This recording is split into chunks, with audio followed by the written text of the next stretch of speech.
Me encuentro frente al monumento a la Madre en la Ciudad de México, un monumento que fue inaugurado en 1949 y que es obra del escultor mexicano Luis Ortiz Monasterio. Y créame que hay buenas razones para festejar a la Madre Mexicana como se hizo en aquel 10 de mayo de 1949 cuando se inauguró este monumento. Y no solamente los 10 de mayo, en todos los días del año hay excelentes razones para festejar a las madres.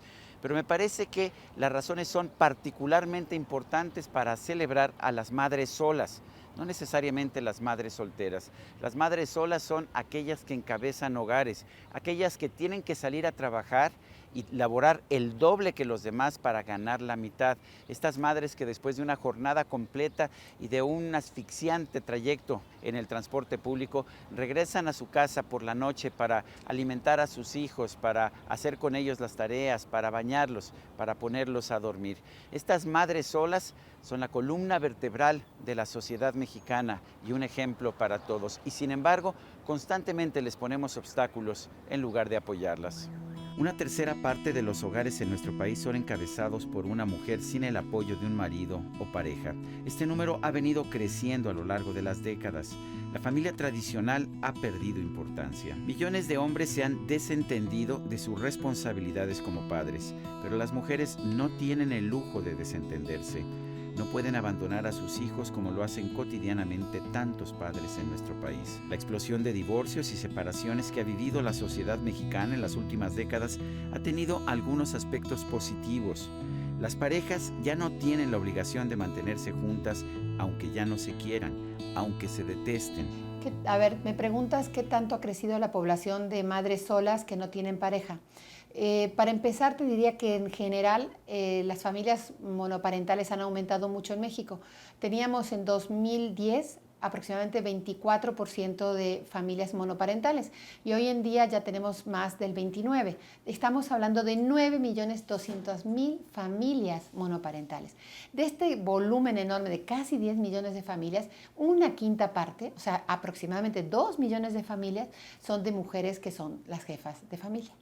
Muchos hombres, por otra parte, nunca fueron responsables con sus esposas o sus hijos, aunque la ley o la costumbre los obligaran a mantenerse formalmente casados. Para muchas mujeres, tener la posibilidad de terminar una relación con un hombre abusivo, violento, que muchas veces ni siquiera aportaba recursos al hogar, ha sido un paso hacia adelante, a pesar de todos los costos humanos y económicos que tiene la separación. Un nuevo marco legal que ha facilitado el divorcio y una sociedad más urbana que permite a las mujeres rehacer su vida, incluso sentimental, después de una separación, han sido cruciales para aumentar el número de madres solas en nuestro país. Yo creo que ser ciudadano es más difícil en un país como México o con América Latina que en un país desarrollado, porque los países desarrollados, o los que llamamos desarrollados, tienen políticas públicas. O sea, se pagan más impuestos y los impuestos repercuten en la mejor calidad de vida para los ciudadanos. Entonces, necesariamente hay mejores políticas de apoyo a las mujeres. O sea, los derechos en general en países como Suecia, Noruega o Islandia, por ejemplo, dependen del trabajo de las personas, están colgados, digamos, de los derechos laborales. Entonces, necesariamente, pues, una madre que haya trabajado, pues tendrá protección. Y en esos países a quien se protege es a la criatura. Entonces se protege y se cuida a la criatura, porque la persona, el adulto, tiene sus derechos ya adquiridos. Entonces sí, claro que es más fácil, será más fácil para todo, tendrá mejores guarderías, más horarios más completos, le permitirá trabajar, tendrán ayuda monetaria, sí, desde luego. La incorporación de la mujer a la fuerza laboral ha sido un factor también importantísimo en la independencia que están logrando las mujeres. En 1970, solamente el 17% de las mujeres trabajaba fuera del hogar. En el 2010 esta cifra llegaba ya al 39%. Esto no significa que sea fácil para una mujer sola el educar, criar a sus hijos sin el apoyo económico y emocional también de una pareja. De hecho, para una mujer sola es mucho más difícil conseguir un trabajo y además preservarlo. Los horarios laborales en nuestro país son terriblemente largos y hacen muy difícil para una mujer el tener un empleo formal al mismo tiempo que se ocupa de sus hijos. Pero eso no es todo. Una mujer sola en un ambiente laboral con frecuencia es objeto de todo tipo de acosos y persecuciones, porque los hombres a su alrededor piensan que si está sola es presa fácil para lo que ellos quieran. En México, 9.6 millones de hogares son encabezados formalmente por una mujer. Las mujeres pueden ser cabeza de un hogar por muchas razones. Pueden haber sido abandonadas por sus maridos o parejas. Pueden nunca haber contraído matrimonio. Muchas son divorciadas o simplemente separadas. Unas cuantas son viudas y muy pocas han decidido tener un hijo solas. Bueno, ¿qué tanto afecta la poca disponibilidad de guarderías, de plazas de guarderías en el Estado mexicano para las mamás solas, ¿no? O sea, tú me dices que solamente el 9% de las madres tienen acceso a sitio en sus guarderías. Pues imagínate, esto es enorme. Esto pone en evidencia también que el modelo más de la región latinoamericano, y México no es una excepción, por supuesto, depende mucho de la capacidad de las familias. Las familias tienden a apoyar económicamente, de cuidados. Entonces, si la mamá tiene que ir a trabajar y es una mamá sola, tendrá que contar con alguien de la familia, pues su mamá, su hermana, su tía, alguien que se cuide de las criaturas, porque las mamás tienen que ir a trabajar. Entonces, al final el Estado deja en manos de las propias familias y en general, la verdad, deja en manos de las mujeres un problema que es un problema social. O sea, las mujeres en México, pero en el mundo en general, están solucionando un problema que es social. Las mujeres trabajan usualmente mucho más que los hombres. Cualquiera que sea su situación familiar, muchas realizan actividades productivas fuera del hogar, pero además llevan a cabo la mayor parte del trabajo indispensable, pero no remunerado dentro del hogar. Mira, yo creo que la tendencia es muy grande. O sea, claro que las nuevas familias, los nuevos hombres, o sea, mucho del cambio tiene que venir tanto de hombres como de mujeres. O sea, las mujeres solas no pueden cambiar la sociedad y los hombres solos tampoco. O sea, este es un problema de relaciones entre hombres y mujeres. Entonces, para que las mujeres puedan trabajar y tener una vida con más calidad, porque el tema de los cuidados pesa tanto sobre las mujeres que las estresa, o sea, estresa la vida de las mujeres, ¿no? Y muchas de ellas no pueden trabajar a tiempos completos y eso va en detrimento también de su calidad de vida y de su calidad de vida en cuanto a acceso a bienes de consumo, etcétera, ¿no? Para sus hijos y para ellas. Entonces yo creo que efectivamente una sociedad más repartida, mejor distribuida, con políticas que tengan, en donde el Estado cubra las carencias que las personas tienen, tanto hombres como mujeres, creo que sería muy positivo, ¿no? El 44% de las mujeres de más de 15 años en nuestro país tienen una actividad económica fuera del hogar. Entre las madres solas, sin embargo, este porcentaje se eleva a 71.8%. Virtualmente todas las mujeres, ya sea que tengan o no una actividad remunerada, realizan labores en el hogar. La mayoría de los hombres, sin embargo, simplemente esperan que se les sirva y se les atienda cuando llegan a casa. Poco les importa si las mujeres en el hogar están trabajando tanto o más que ellos. El costoso sistema de asistencia social que tiene nuestro país ha ayudado a crear burocracias, pero no necesariamente ha apoyado a las madres que más lo necesitan. Solamente el 9.3% de las madres trabajadoras cuenta con el servicio de una guardería pública o privada. La enorme mayoría de las mujeres trabajadoras tiene que buscar a alguien que le ayude en el cuidado de sus hijos. Usualmente son las abuelas las que cumplen esta función y lo hacen a título gratuito.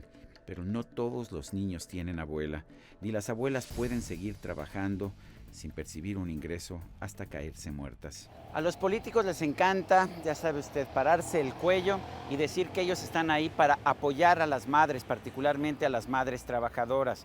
Lo que nos dice la experiencia, sin embargo, es otra cosa. Cuando realmente una madre sola necesita del apoyo de la autoridad desaparece. Por ejemplo, ahí están los casos en que las madres solas tienen enormes dificultades para lograr que se les entreguen las pensiones alimenticias que los tribunales han acordado de sus exparejas, de sus exmaridos. Y si un padre en un momento dado decide secuestrar a su hijo, la madre puede acudir a los tribunales, pero estos se tardan meses o años en actuar y si finalmente toman una decisión a favor de la madre, no hay autoridad que la haga valer. Las madres solas son las que sufren todas las desventajas de la injusta sociedad mexicana. Si han podido comprarse un vehículo que les da libertad, que les permite ir a dejar a sus niños a la escuela y después ir a trabajar y más tarde regresar por sus hijos, el hoy no circula se convierte en un obstáculo infranqueable que les impide cumplir con todas sus obligaciones. Una parte importante de lo que ganan estas madres solas se va a pagar impuestos que sostienen a una clase política dispendiosa. pero que no les da a ellas los servicios de guardería o de asistencia médica que las mujeres de otros países del mundo obtienen a cambio de sus impuestos. Entonces, ¿qué podemos hacer para apoyar a las madres solas? Yo creo que efectivamente políticas públicas de cuidado y de atención. O sea, más allá además de políticas educativas para prevenir embarazos adolescentes. El embarazo adolescente en nuestro país es un problema ya grave. Estamos hablando de muchas niñas entre los 10 y los 19 años que se están quedando embarazadas y que en la mayor parte de los embarazos no son de niños de su edad, son de adultos, o sea, de jóvenes que ya tienen más de 18 años. Entonces sí tenemos ahí una problemática grande. Yo creo que el Estado tiene que actuar en cuanto a cambio de mentalidades, trabajar sobre los estereotipos para que los hombres y las mujeres cambien su manera de relacionarse, pero también con políticas públicas de cuidado, sin lugar a dudas. En una sociedad en la que impera la delincuencia y la violencia, las mujeres son las que mayormente sufren el costo de la falta de seguridad. Ellas son, con terrible frecuencia, las víctimas de los robos, de las violaciones y de los homicidios, en un país en el que se pagan impuestos para financiar una seguridad que solamente se ofrece realmente a los políticos que pueden ir custodiados todo el tiempo por guardaespaldas. Sí, bueno, a mí me gustaría decir que a mí el Día de las Madres me parece, pues, seguramente a todas las mamás les gusta mucho que la celebren ese día. A mí me gusta pensar que sería mejor un mundo en donde celebráramos a las personas que cuidan, porque no solamente las madres cuidan, o sea, cuidan muchas mujeres, en general son mujeres, pero también hombres. Muchas mujeres cuidan sin ningún tipo de retribución, sin ser madres, cuidan a adultos, cuidan a enfermos, cuidan la vida. Y yo creo que sería mejor que pensáramos de cara al futuro en ampliar esta perspectiva del Día de la Madre y cuidar y tener un día de los cuidados, un día donde podamos celebrar, pues, a quienes se ocupan de mantener la vida. La enorme mayoría de los criminales de nuestro país son hombres y un número cada vez mayor de las víctimas son mujeres. Los delincuentes se dan cuenta de que las mujeres no tienen forma de defenderse en una sociedad que cada vez queda más reducida a un retorno a la ley de la selva. A las madres hay que celebrarlas todos los días, por supuesto. Son una de las partes más entrañables y también más vulnerables de nuestra sociedad. Pero a las madres solas les tenemos una gran deuda. Una sociedad machista las ha condenado y les ha puesto obstáculos para impedirles lograr lo que ellas desean, que no es otra cosa más que trabajar y seguir criando a sus hijos, cuando no están pidiendo nada a cambio de ello. Yo soy Sergio Sarmiento y esto es 13 en Libertad. A ti que me diste tu vida, tu amor.